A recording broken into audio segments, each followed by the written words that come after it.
राज्य दुनिया के समृद्ध देशों की बराबरी में हो सकता है, इतनी संपदा का ये राज्य गरीब क्यों है? साधन आप नौकरी काहे खोजते हैं? पैसा कमाने के लिए। पैसा क्या नौकरी से कमाता है आदमी? हेमंत बाबू कान खोल कर सुन लो, भारत में सबसे भ्रष्ट सरकार अगर कहीं पर है तो झारखंड।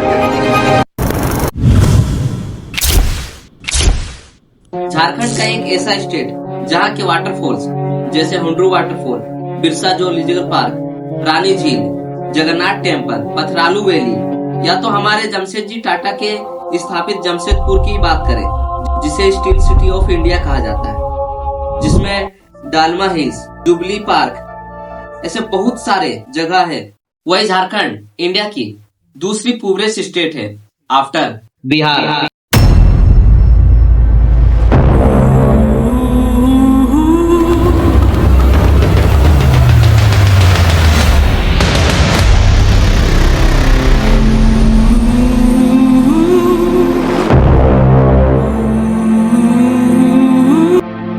ईयर 2000 से पहले झारखंड और बिहार एक थे, लेकिन गवर्नमेंट के न्यूक्लियराइजेशन और बढ़ते हुए पॉपुलेशन की वजह से के लोगों ने झारखंड को एक अलग राज्य बनाने की बात की। झारखंड जैसे का मीनिंग है फॉरेस्ट लैंड। यह एक ऐसा स्टेट है जो कि अपने फॉरेस्ट ट्रेवल कम्युनिटी और मिनरल सेवर के लिए जाना जाता है।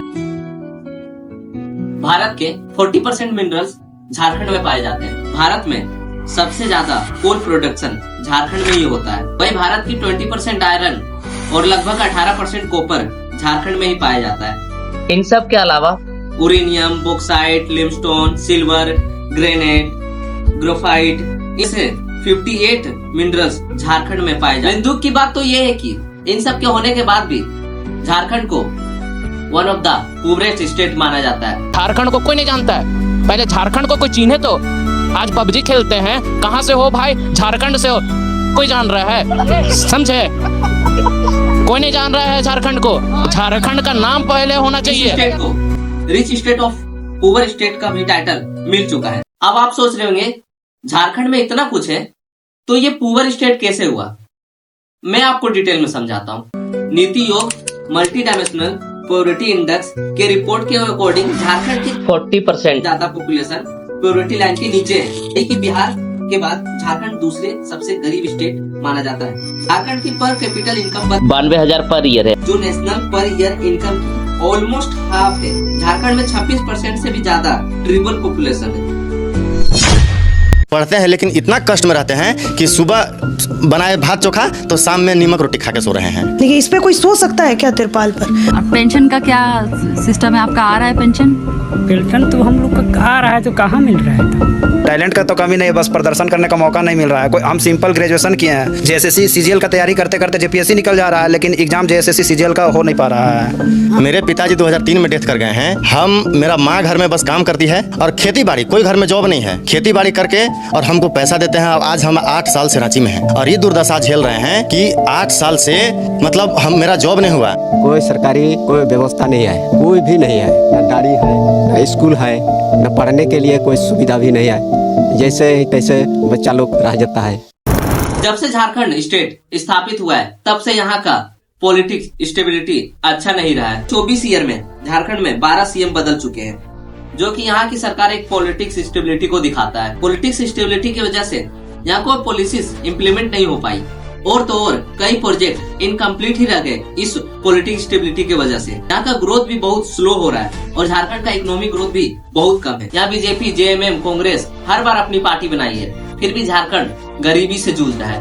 करप्शन इतना बढ़ चुका है कि जो भी गवर्नमेंट जॉब की अपॉर्चुनिटी आती है उसे कैंसिल करना पड़ता है। जैसे फरवरी 2024 में झारखंड सीजीएल एग्जाम को कैंसिल कर दिया और झारखंड के जेपीएससी एग्जाम में पेपर लीक की खबर आई। यहाँ तक कि झारखंड ग्रेजुएट लेवल एग्जाम को भी कैंसिल करने की बात की जा रही है। करप्शन इस प्रकार की है झारखंड में कि यहाँ की गवर्नमेंट बहुत बार जेल जा चुकी है। जैसे एग्जाम्पल के लिए मधु कोड़ा, जो कि एक इंडिपेंडेंट कैंडिडेट थे। जब वो सीएम थे साल 2006 में आयरन एंड कोल के स्कैम में वो इन्वॉल्व थे, जो कि 34,000 करोड़ का स्कैम था।